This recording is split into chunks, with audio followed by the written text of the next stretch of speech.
జై శ్రీమన్నారాయణ. నేను మీ icon astrologer Gattupalli Suresh Babu. ఇప్పుడు జీవన శైలిలో మనం ఒకసారి గమనించినట్టయితే కనుక ఒక చిన్న విషయం ఏమిటంటే కనుక ఈరోజు మనం చూస్తూ ఉన్నాం, ఎంతోమంది చాలా వయసు వచ్చినప్పటికీ కూడా పెళ్ళిళ్ళు అవ్వకుండా చాలామంది ఉన్నారు. పోనీ అది ఒక పక్కన పెట్టేస్తే, పెళ్ళిళ్ళు చేసుకోకపోవడానికి గల కారణాలు పేరెంట్స్కి అతి ఆశ కావచ్చు, చేసుకునేటువంటి వారికి కూడా అతి ఆశ కావచ్చు. మరొకటి, పెళ్ళి అయిన తర్వాత వారి యొక్క ఆధీనంలో ఉండాలి, వారి యొక్క వాల్యూస్లో ఉండాలి అనే ఒక సంబంధంలో కావచ్చు. లేదు అంటే కనుక వీళ్ళకి ఫ్రీడమ్ ఉండదేమో అనుకునే విధంగా. అన్నిటికన్నా ముఖ్యమైనటువంటి విషయం ఏంటంటే కనుక పెళ్లి కాకముందే ఒక రకమైనటువంటి బంధంలో ఉండిపోవటం, ఆ బంధానికి విడిపోలేనటువంటి తత్వం, ఇవన్నీ కూడా మనకి గమనిస్తూ ఉన్నాం. కానీ వీటన్నిటితో పాటు మరొక విషయం ఏంటంటే కనుక అటో ఇటో చేసి పెళ్లి చేసుకుంటారు, పెళ్ళి అవుతుంది. ఈ పెళ్ళి చేసుకోవడానికి కారణాలు పెద్దవారి యొక్క బలవంతం, లేదా పిల్లలు ఇష్టపడి లవ్ మ్యారేజెస్, లేకపోతే ఒక అభిప్రాయాలు ఇంకోరికి నచ్చి చేసుకునేటువంటి విధానం, ఇవి పెళ్లి చేసుకోవడం. ఇకపోతే పెళ్ళి అవుతుంది, అటు ఇటుగానో విడిపోతారు. బంధాలు ఎన్నో ఉన్నా విడిపోతూ ఉంటారు. లవ్ చేసుకుంటారు ఎన్నో సంవత్సరాలుగా, పెళ్లి చేసుకుంటారు, విడిపోతారు. లవ్ చేసుకుంటారు, పెళ్లి చేసుకోకపోయినా విడిపోతూ ఉంటారు. ఇలాగా చాలామంది ఒక్కొక్కరు వాడికి బానిసైపోతూ ఉంటారు. ఈ విడిపోయినటువంటి తత్వంలో చాలా రకాల కారణాలు ఉంటాయి. కులము, మతము, ఆస్తులు, అంతస్తులు, మనస్సు, వేరేక పరిచయాలు, అభిప్రాయాలు, భేదాలు, ఆదాయం, డబ్బులు, పేరెంట్స్ విషయాలు, వాల్యూస్, ఇవన్నీ కూడా మనం చాలా రకాలుగా తీసుకోవచ్చు. దీంట్లో ముఖ్యంగా అటు ఇటు చేసి పెళ్లికి ముందున్నటువంటి బంధాలన్నీ కూడా విడదీసుకోను కొంతమంది పెళ్లి వరకే వస్తారు. ఎందుకు ఇలా చెప్తున్నాను అనుకుంటారా? ముందు ముఖ్యంగా మనకు తెలియాలి కదా, అసలు ఏం నడుస్తుంది సమాజంలో, మనం ఎక్కడున్నాం, అసలు మనం ఎక్కడున్నాం, ఏం చేస్తున్నాం, వాల్యూస్ ఏంటి, సనాతన ధర్మం ఏంటి, అసలు ఈరోజు నడుస్తున్నటువంటి బంధాలేంటి, బంధవ్యాలేంటి, వాల్యూస్ ఏంటి, అసలు మనం ఎక్కడున్నాము అనేది ఒకసారి మనం చూడాలి. భారతదేశానికి ఒక చరిత్ర ఉంది. ఆ చరిత్రలో కుటుంబ వ్యవహారాలకి, ఆచారాలకి, ఒక రకమైనటువంటి వ్యవస్థకి వాల్యూస్ ఉన్నాయి. అటు 7 తరాలు, ఇటు 3 తరాలు అంటారు. అవన్నీ కూడా ఎక్కడికి వెళ్తున్నాం మనం? అవన్నీ ఏమవుతుంది? ఒకప్పుడు మనకి పెళ్ళిళ్ళు స్వర్గలోకంలో నిర్ణయిస్తారు అంటారు. మరి అలాంటి పెళ్ళిళ్ళు మరి ఈరోజు ఏమవుతున్నాయి? పెళ్ళికి ఎంత విలువ ఉంటుంది? సరిపోని పెళ్ళి అటు ఇటు కలిసి ఈరోజు ఉన్నటువంటి జనావళి సమస్యలకి ఒక 30% పెళ్ళి చేసుకుంటూ ఉన్నారు నెమ్మదిగా. ఈ పెళ్లి చేసుకున్న వారు ఎంతవరకు నిలబడుతున్నాయి సంబంధాలు? పెళ్ళి అయ్యి పిల్లలు పుట్టిన తర్వాత విడిపోయేవారు కొంతమంది, పెళ్ళి అయ్యి కూడా ఎమ్మటే విడిపోయేవారు కొంతమంది. వెలిగేషన్స్, పొరుగు, ప్రఖ్యాత, హోదా, డబ్బు అన్నీ పోవటం, ఎన్నో రకాల సమస్యలు ఈరోజు మనం ఎదుర్కొంటున్నాము. ఒక బంధం అనేది ఏర్పడిన తర్వాత దేవుడు నిర్ణయించినటువంటి బంధానికి భార్యాభర్తల బంధం, అలాంటి భార్యాభర్తల బంధాన్ని ఈరోజు మనము హేళన చేయటం, ఈరోజు మనము ఆ భార్యాభర్తల బంధాన్ని ఎక్కడికో తీసుకెళ్ళటం లాంటివి జరుగుతూ ఉన్నాయి. అలాంటి భార్యాభర్తల బంధం విలువ లేకుండా, మరీ గుప్తంగా లేకుండా, విచ్చలవిడితనంతో వ్యవహార పూరితమైనటువంటి విషయాలన్నీ వెలుగు తీస్తూ విడాకులు తీసుకోవడం, విడిపోవడం ఈ రోజుల్లో చాలా పెద్ద ప్రాషన్ అయిపోయింది. భర్త ఏదైనా ఒక మాట అంటే ముందు భార్య తరపునటువంటి పేరెంట్స్ ఒప్పుకోవట్లేదు. మా అమ్మాయికి ఏం తక్కువ, నీకుతో పాటు సంపాదిస్తుంది, ఆమెను ఎందుకనాలి, ఆవిడకో ఫ్రీడమ్ కావాలి. భార్య ఏమనంటే భర్త తరపున ఉన్నటువంటి తల్లిదండ్రులు ఒప్పుకోవట్లేదు. నా కొడుకు ఏం తక్కువ అండి, అమ్మాయితో పాటు సంపాదిస్తున్నాడు, పిల్లల్ని చూసుకునే అవసరం లేదు, మళ్ళీ కోటీసులు ఇచ్చే సంబంధం వస్తుంది. ఇలాంటి వ్యవహారాలతో తల్లిదండ్రులు కూడా ఆలోచించకుండా వారికి చెప్పకుండా ఉన్నటువంటి పరిస్థితి ఏర్పడతా ఉన్నాయి. ఇలాంటి విలువ లేనటువంటి సంబంధాల మధ్యన మరి ఈరోజు ఉన్నటువంటి జీవనశైలి ఎలా ఉంది అంటే కనుక అసలు భార్యాభర్తల బంధం ఎందుకు విడిపోతున్నారు? ఈ రోజుల్లో ప్రత్యేకంగా ఎందుకు విడిపోవాల్సి వస్తుంది? అసలు కారణాలు ఏంటి? అసలు ప్రభుత్వాలు ఏం చేస్తున్నాయి? మన రాజ్యాంగం ఏం చెప్తుంది? అసలు ఈ జీవోలన్నీ ఏంటి? ఎందుకు తీసుకొస్తున్నారు? ఎవరి కోసం ఈ ఫ్రీడమ్స్? ఒకప్పుడు భార్యాభర్తల బంధం బాగలేదా అండి? మన వ్యవహార పూరితలు బాగాలేవా అండి? వారి జీవితకాలం బతకలేదా అండి? మరి ఈ రోజులు ఎందుకు ఎందుకు ఇలా జరుగుతుంది? అసలు ఏం జరుగుతుంది? ఎందుకు విడిపోతారు? జాతకంలో ఏమైనా తప్పులుంటే విడిపోతుంటారా? అలానే వీరి యొక్క నక్షత్ర ప్రకారంగా కంపాటబిలిటీ లేకపోతే విడిపోతూ ఉంటారా? వీరికి కంపాటబిలిటీ సెట్ అవ్వకపోతే విడిపోతారా? లేదా వేరే సంబంధాలు ఏమైనా ఉంటే విడిపోతారా? అసలు ఏ గ్రహము ఏ స్థానంలో ఉంటే ఇలాంటివి జరుగుతూ ఉంటాయి? ఒక్కసారి మనం ఆస్ట్రాలజీ పరంగా కొంత గుప్తంగా విషయాన్ని తెలుసుకునే ప్రయత్నం అయితే మనం చేద్దాము. దాంట్లో ముఖ్యంగా ఈ యొక్క ద్వాదశ రాశుల వారు పెళ్లి చేసుకున్న తర్వాత ఎందుకు విడిపోతారు? అసలు విడిపోయేటువంటి సందర్భం ఏమొస్తుంది? ఏ గ్రహం ఏ స్థానంలో ఉంటేనో, ఏ దశంత దశలు నడిస్తేనో, కంఫర్టబుల్ లేకపోతేనో, లవ్ మ్యారేజ్ వలన, పెద్దల విషయాల వలన అసలు ఎందుకు విడిపోయేటువంటి తత్వం ఎందుకు వస్తుందనే దాని గురించి ఒక్కొక్కసారి రాశి ప్రకారంగా మనం గమనించినట్టయితే కనుక మనకి మరి ద్వాదశ రాశుల్లో ఒకటి మకర రాశి. ఈ మకర రాశి వారికి అసలు భార్యాభర్తల మధ్యన బంధం ఎప్పుడవుతుంది? అసలు ఎందుకు విడిపోతారు?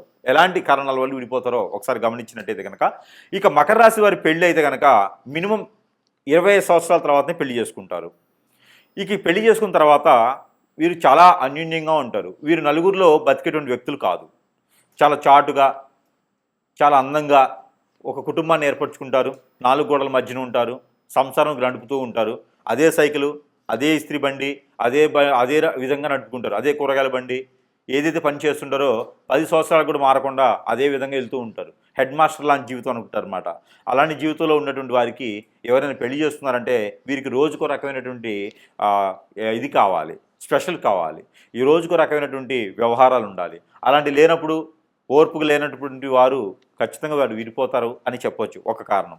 రెండోది గోచార ప్రకారంగా రాహువు 2, 6 స్థానాల్లో ఉండడం, కుజుడు 2, 4, 9 స్థానాల్లో ఉండడం, అలానే శుక్రుడు స్వస్థానం 3వ స్థానం 9వ స్థానంలో ఉండడం, ఇక శని వచ్చి 8, 4 స్థానాల్లో ఉండడం, ఇలాంటి స్థానాల్లో ఉంటూ రవి, బుధ, శుక్ర ఈ యొక్క దశాంతదశలు పెళ్ళయి ఉంటే కనుక ఖచ్చితంగా వీరు విడిపోతారు అని చెప్పొచ్చు.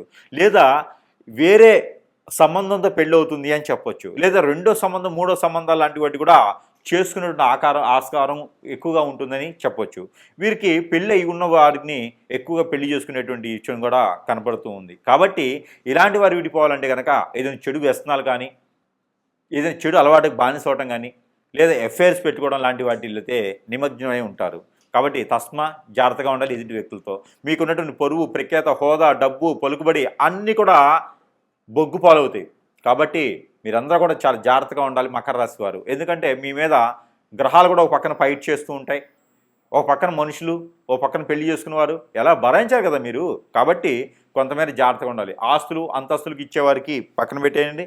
మిమ్మల్ని నమ్మేవారిని మిమ్మల్ని దగ్గర చేసుకునే దానికి ప్రయత్నం చేయండి. ఇక అన్ని రకాల ఇబ్బందులు తొలగేదానికి అయితే కనుక మీ మీద చెడు క్రియ కూడా జరిగి ఉండొచ్చు. ఎందుకంటే మకర రాశి వారు చూడటానికి చాలా చాదాసీదాగా అందరిని ఆకట్టుకునే తత్వంతో ఉంటారు. కాబట్టి అందరిని మంచి కోరాలి, అందరితో మంచి ఉండాలనుకుంటారు. కాబట్టి ఖచ్చితంగా మీకు ఏదన్నా ఎవరైనా మీ మీద కన్ను కూడా వేసి ఉండొచ్చు. చాలా జాగ్రత్తగా ఉండాలి. ఈ రోజుల్లో అయితే బాగలేదు. కాబట్టి మీ ఇంట్లో కూర్చుంటూనే, మీ చుట్టూ ఉంటూనే మీ శ్రేయోభిలాషులు మీ కన్ను వేస్తారు. వారి వల్లనే ఇబ్బంది కలుగుతుంది మీకు. కానీ ఆస్తుల కోసమో, వాల్యూస్ కోసం అనుకుంటారు. చివరికి అన్ని రకాలు కోల్పోతూ ఉంటారు. మకర రాశి వారు తస్మ జాగ్రత్తగా ఉండండి. మీ యొక్క చైతన్యం, మీకు ఎప్పుడో ఒకసారి వచ్చేసిన గ్రహాలు అవన్నీ కూడా మీకు పటాపంచలు అవ్వడానికి ఆస్కారం ఉంది. కాబట్టి ఆ మేర ప్రయత్నం చేయండి. మరొక మారి ఇంకా మీకు భార్య కానీ భర్త కానీ దగ్గర అవ్వాలి అనుకుంటే కనుక మీకు చిన్న రకాల పరిహారాలు చెప్తాను. దాంతోపాటు మన దగ్గర వస్తువులు కూడా కొన్ని ఉంటాయి. ఈ యొక్క సెంటు రాసుకోవడంతో మీకు దూరమైనటువంటి భర్త దగ్గర అవుతాడు, దూరమైనటువంటి భార్య కూడా దగ్గర అవుతుంది. దగ్గర పిల్లలు, సంసారం, అన్ని రకాల ఉద్దేశాలు, భేదాలు కూడా భేదాలు లేకుండా దగ్గరయ్యేదానికైతే ఈ ప్రయత్నం చేయొచ్చు.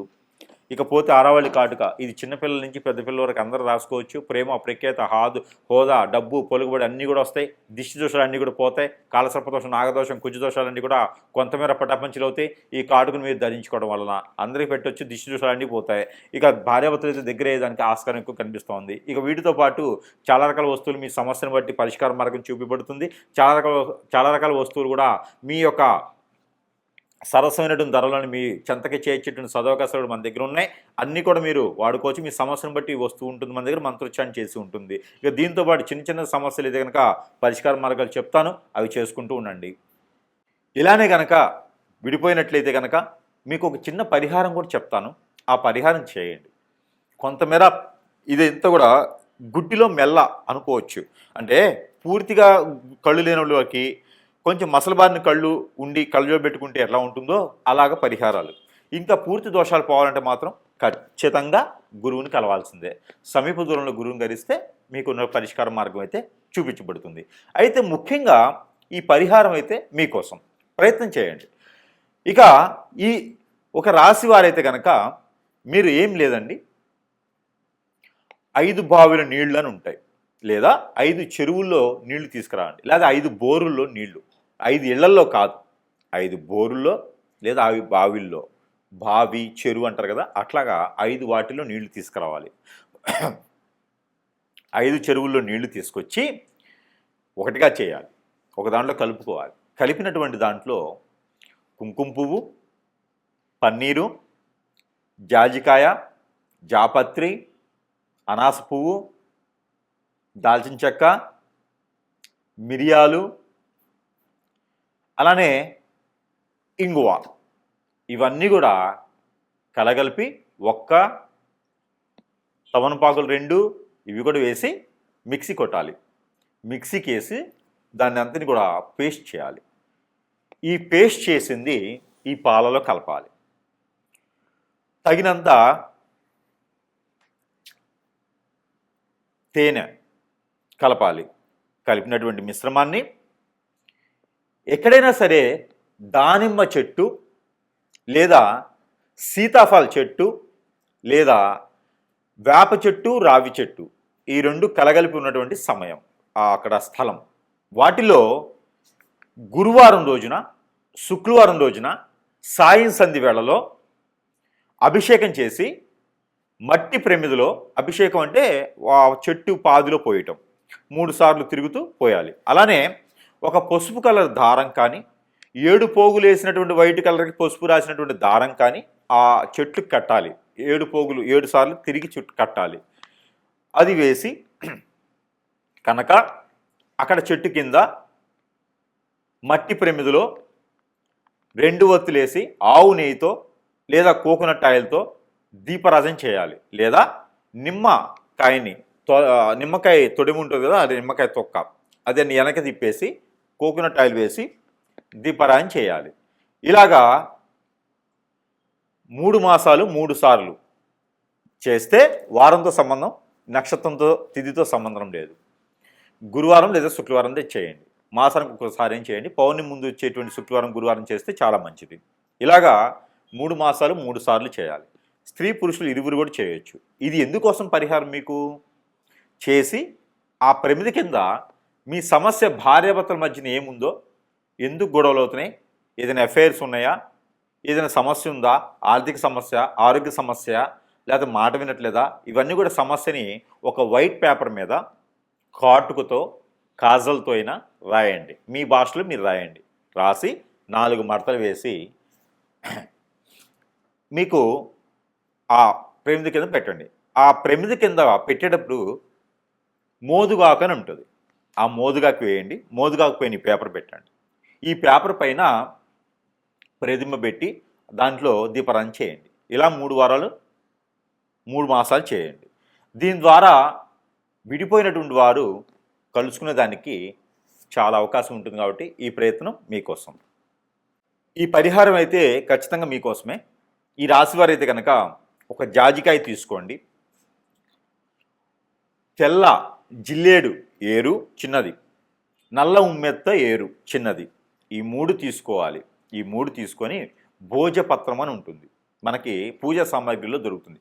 భోజపత్రం అంటారు. చెక్కతో చేసినటువంటి ప్యూర్ పేపర్ అంటారు అనమాట. పేపర్ అంటే మిషన్లో వేసి రంగరించి పేపర్లో వస్తుంది కదా, అది భోజపత్రం అంటారు. మనకి చూస్తే తెలుస్తూ ఉంటుంది భోజపత్రం అంటే ఏంటనేది.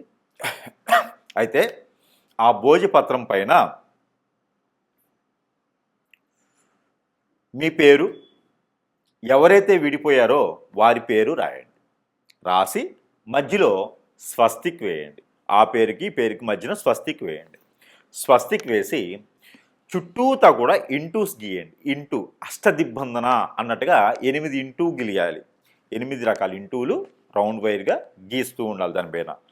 అది రెడ్ ఇంక్ పెన్ అయినా, బ్లూ ఇంక్ పెన్ అయినా, బ్లాక్ ఇంక్ పెన్ అయినా రాయొచ్చు. ఆ భోజపత్రం మీద రాసి జాజికాయ, పసుపు కొమ్ములు 2, 2 పోకలు ఒక్కలు, జాజికాయ ఒకటి,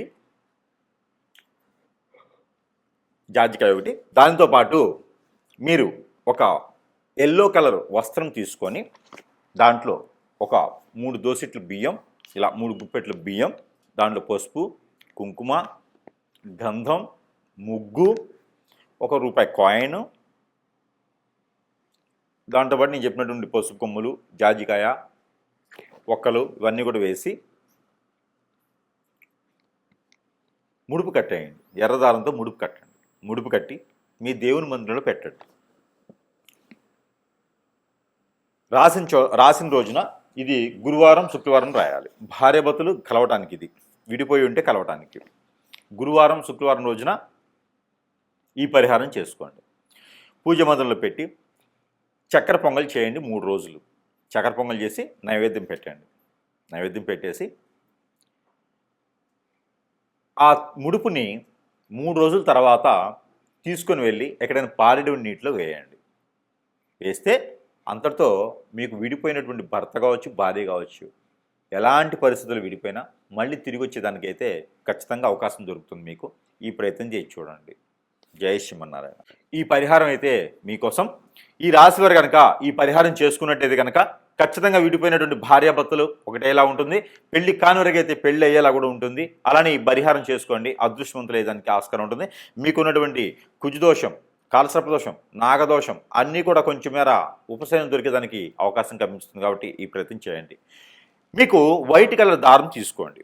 తీసుకొని మీరు ఎంతైతే హైట్ ఉంటారో అంత హైట్, బొటనవేలు దగ్గర నుంచి తల వరకు, బొటనవేలు దగ్గర నుంచి తల వరకు, బొటనవేలు దగ్గర నుంచి తల వరకు, బొటనవేలు దగ్గర నుంచి తల వరకు మీరు 7 టైమ్స్ లేదా 11 టైమ్స్ పోగులు వేయండి. పోగులు వేయండి. జంజం పోగులు వేస్తాం కదా, అట్లాగా. ఈ పోగులు వేసినటువంటి దారాన్ని తీసుకొని దానికి పసుపు రాయండి. అన్నీ కలిపేసి ఈ 11 దానికి పసుపు రాయండి. ఈ పసుపు రాసినటువంటి దారానికి 2 పేటలు వేయండి. ఇట్లా చేస్తే 2 పేటలు అవుతాయి. ఈ 2 పేటలు వేయండి. 2 పేటలు వేసినటువంటి దారానికి రాగిలో కానీ, పంచలోకాలు కానీ, సిల్వర్లో కానీ 2 పాములు, జంట పాములు ఉంటాయి కదా, ఇలాగా పరిగిప్పి, ఈ జంట పాములు ఉన్నటువంటి ప్రతిమ అంటే రూపు ఒకటి తీసుకోండి. ఈ రూపు తీసుకొని ఈ కొలిసినటువంటి దారాన్ని దానికి కట్టేసేయండి. దానికి అడ్డంగా కట్టేసేయాలి. బంధన అన్నట్టుగా, బంధన అంటే ఇలా కట్టాం, అడ్డంగా కడతాం బంధన అంటే. ఈ బంధన అనేది దానికి కట్టేసేయండి. ఈ కట్టినటువంటి దాన్ని మీ తల దగ్గర పెట్టుకొని ఒక 3 రోజులు నిద్ర చేయండి. అలాంటి సమయంలో కలవద్దు. అలాంటి సమయంలో విడిగా పడుకోవాలి. నేల పడక చేయాలి. చాప మీద పడుకుంటే మంచిది. మంచం మీద పడుకోవద్దు. ఈ 3 రోజులు కూడా మీ పక్కలో పెట్టుకొని పడుకోండి. తెల్లవారు లేచిన తర్వాత తల దగ్గర నుంచి కాలు వరకు, 7 టైమ్స్ తీసుకోండి. 3 రోజుల తర్వాత ఇది ఆదివారం రోజు, మంగళవారం రోజు మొదలుపెట్టండి. ఈ 3 రోజులు సాయం సంధ్య వేళ మొదలుపెట్టండి. ఈ 3 రోజులు నాన్ వెజ్ భుజించకండి. వెజ్లో కూడా ఆలు, గోంగూర, వంకాయ, పొట్లకాయ తినకండి. ఆలు, గోంగూర, వంకాయ, పొట్లకాయ ఇవి తినకండి. నాన్ వెజ్లో ఫిష్ కానీ, మటన్, చికెన్ ఏం తినొద్దు. మామూలు శాకాహారిగా ఉండండి. పాలు కూడా తాకండి. ఎగ్స్ కూడా తినకండి. ఈ 3 రోజులు దీప నైవేద్యాలు పెట్టండి స్వామివారి దగ్గర. ఏ ఆలయానికి వెళ్ళే అవసరం లేదు, మామూలుగా అయితే వెళ్ళండి. ఇక ఈ ప్రతిమ తీసుకెళ్ళి ఎక్కడైనా మీకు పారేడు నీరు ఉంటే అక్కడ ఒక కొబ్బరికాయ తీసుకొని వెళ్ళండి. ఆ కొబ్బరికాయ కొట్టేసి అక్కడే మీకు చెరువు దగ్గరగా కొబ్బరికాయ కొట్టేసి ఆ నీళ్లు తీసేసి ఆ 2 చిప్పల మధ్యలో ఈ పడగ ఏదైతే ఉందో, రాగిది కానీ, పంచలోకాలు కానీ, సిల్వర్ కానీ తీసుకున్నటువంటి పడగ కట్టినటువంటి బంధనం కట్టేసి మీ దగ్గర పెట్టుకుని పడుకుంటారు కదా, ఆ పడగ తీసుకొని కట్టేసేయండి. కట్టేస్తారు కదా, ఆ కొబ్బరి చిప్ప లోపల పెట్టేసేయండి. పెట్టేసి దానికి నల్లని దారం లేదా ఎర్రని దారం కట్టేసి దాన్ని మళ్ళీ ఫిల్ చేసేసేయండి. 2 అతికిచ్చేసి దాని లోపల ఈ నాగపడిగిలిది పెట్టేసి కట్టేసేయండి. ఆ కట్టినటువంటి కొబ్బరికాయ పారేడు నీటిలో కానీ, నిలువున్నటువంటి కుంటలు వాటి ఉంటాయి కదా, వాటిలో కానీ వేసేసేయండి. వేయటం ద్వారా మీకున్నటువంటి దిష్టి దోషాలే కాదు, కాలసర్పదోషం, నాగదోషమే కాదు, భార్యాభర్తలు విడిపోవడానికి ఎలాంటి సకల దోషాలు ఉన్నా కూడా ఇలా చిటికలో పశాపంచలు అవుతాయి. ఈ ప్రయత్నం చేస్తే మీ భర్త మీ దగ్గరికి వస్తారు, మీ భార్య మీ దగ్గరికి వస్తుంది. ఈ రెమెడీకి మాత్రం గురువుగారికి ఎంత ఇచ్చినా తక్కువే. కాబట్టి ఈ పరిహారం చేసుకొని మళ్ళీ విడిపోయినటువంటి భార్యాభర్తలు కలుసుకోవాలనిగా మనస్ఫూర్తిగా కోరుకుంటూ ఉన్నాను. చిన్న జీవితం బొగ్గుపాలు చేసుకోకండి. భార్యాభర్తలు ఎల్లకాలం కలుసుకునేలాగా ప్రయత్నం చేయండి. ఈ పరిహారం చేసుకొని అదృష్టవంతులు అవ్వండి. జై శ్రీమన్నారాయణ. ఈ పరిహారం ఈ రాశి వారు చేసుకున్నట్టయితే కనుక ఖచ్చితంగా మీకు విడిపోయినటువంటి భార్య మళ్ళీ రావాలని మనస్ఫూర్తిగా ఉందా? ఈ పరిహారం చేయండి. విడిపోయినటువంటి భర్త అతనే కావాలని మీకు అనిపిస్తే కనుక ఖచ్చితంగా ఈ పరిహారం చేయండి, వచ్చేస్తాడు.